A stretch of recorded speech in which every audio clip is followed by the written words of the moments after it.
Good morning. 5:42 is the time. Again, we're following our developing story this morning. New information out this morning. See the guy on the right?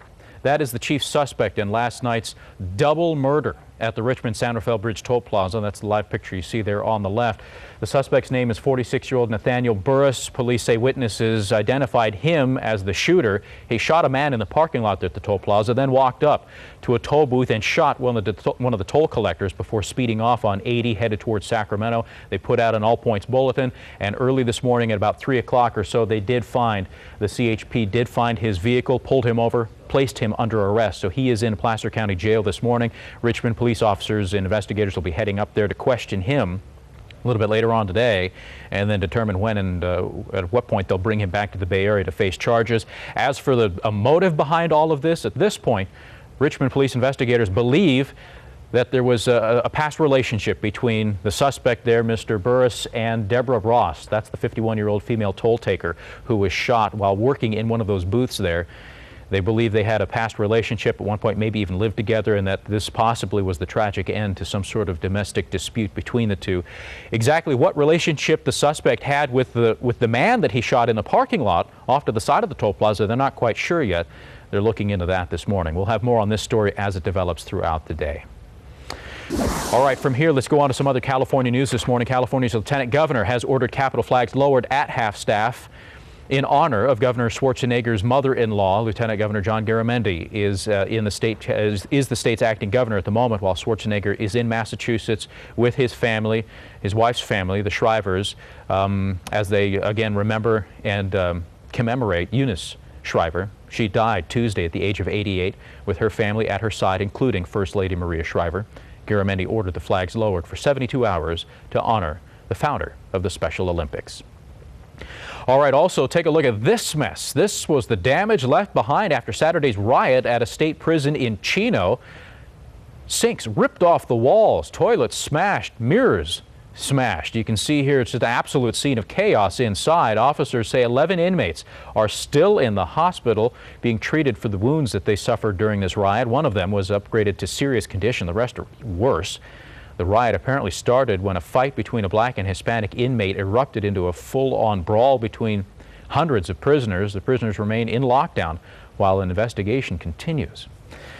All right, 5:48 is the time. Let's get over to the Weather Center now. Evelyn Taft standing by with a look at the numbers for today. The temperatures cool in some spots, warm in others, but the general trend, though, is that we're cooling. Good morning, Ev. Good morning, James. We are cooling it down as we head into Saturday, so through the first part of the weekend.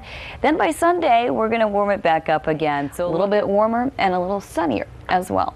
5:47 is the time right now. Let's get a check on traffic. And let's track the ride on Highway 4 in the westbound direction this morning, and the commute through Contra Costa County looks pretty good here coming in from the bypass. No delays, and same for BART.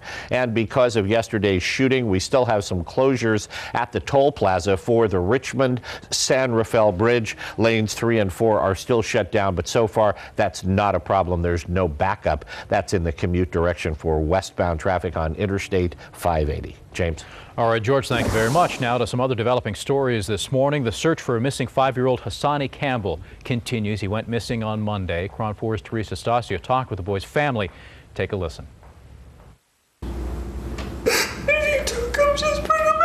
A desperate plea for help. This after their 5-year-old disappears from the streets of Oakland. I don't know what happened to him. He's so small and so fragile. He doesn't understand. I want to wake up as though this never happened. It's a bad dream. In this exclusive interview, KRON 4 sat down with Lewis Ross and Jennifer Campbell, Hassani's guardians, to talk about their heartache during this difficult time. My biggest fear is that somebody took him and they're hurting him. And I don't want anything to ever happen to him. The two tell KRON 4 News that for the past 9 months, they have been in the process of adopting Hassani and his 19-month-old sister. And now this devastating development. I love him so much, and I miss him.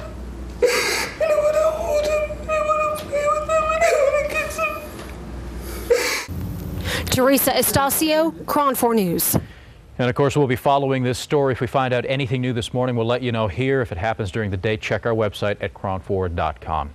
All right, 5:50 is the time. We've got to take another break, but we'll be right back with more news, weather, and traffic here on the KRON 4 Morning News. Following our developing story this morning, a live picture of the Richmond-San Rafael Bridge toll plaza, the scene of last night's double murder. And this morning, police have a man in custody. More on this in just a moment. And we're back. 5:54 is the time. Again, we're following our developing story this morning, and an arrest has been made in that double shooting there at the Richmond-San Rafael Bridge last night. The man on the left there, that is 46-year-old Nathaniel Burris. He is the prime suspect in this, and he has been arrested this morning in the town of Baxter on Interstate 80 out there in the Sierra Nevada foothills past Sacramento. Apparently, Richmond police say he pulled up to the parking lot there at the Richmond-San Rafael Bridge about 6 o'clock last night, walked up to a gentleman who was sitting in a parked pickup in that parking lot, took out a shotgun and shot and killed him. Then he walked over to toll plaza number 3, broke through the glass there at the toll plaza and shot the toll taker inside, 51-year-old female toll taker. Her name is Deborah Ross. Then apparently he jumped into his white van and drove off westbound on Interstate 80. Police believed he was headed towards Sacramento. Apparently his mother lives up there and they thought he might be headed that way. Turns out they were right. He did head towards Sacramento and then continued on, and as I said, they arrested him up in the foothills of the Sierra up there near the town of Baxter. The CHP spotted his vehicle, arrested him. He's now in Placer County Jail. Richmond police, we talked to them earlier this morning. They say they're going to send investigators up there a little bit later on today. They'll question him, and at some point they'll bring him back here if they feel they need to charge him with this. But at this point, witnesses say that's the man who did it. And so he is under investigation this morning. As for the toll plaza, we still have the number 3 and number 4 lanes closed because police are still conducting their investigation. So if you take the toll plaza, the Richmond-San Rafael Bridge, from Richmond over to San Rafael, that direction, know that those 2 lanes are not going to be available to you this morning. We're going to continue to follow this story that's been developing all night long, and then we had that breaking development at about 3 o'clock this morning. So stay with us. More to come. All right, we're also following this morning the latest with same-sex marriage here in the state of California. The largest gay rights group set to announce today whether or not it'll support putting same-sex marriage initiatives on the ballot in 2010 or in 2012. Equality California has vowed to try and overturn Proposition 8, which of course is that voter-approved ban on same-sex marriage.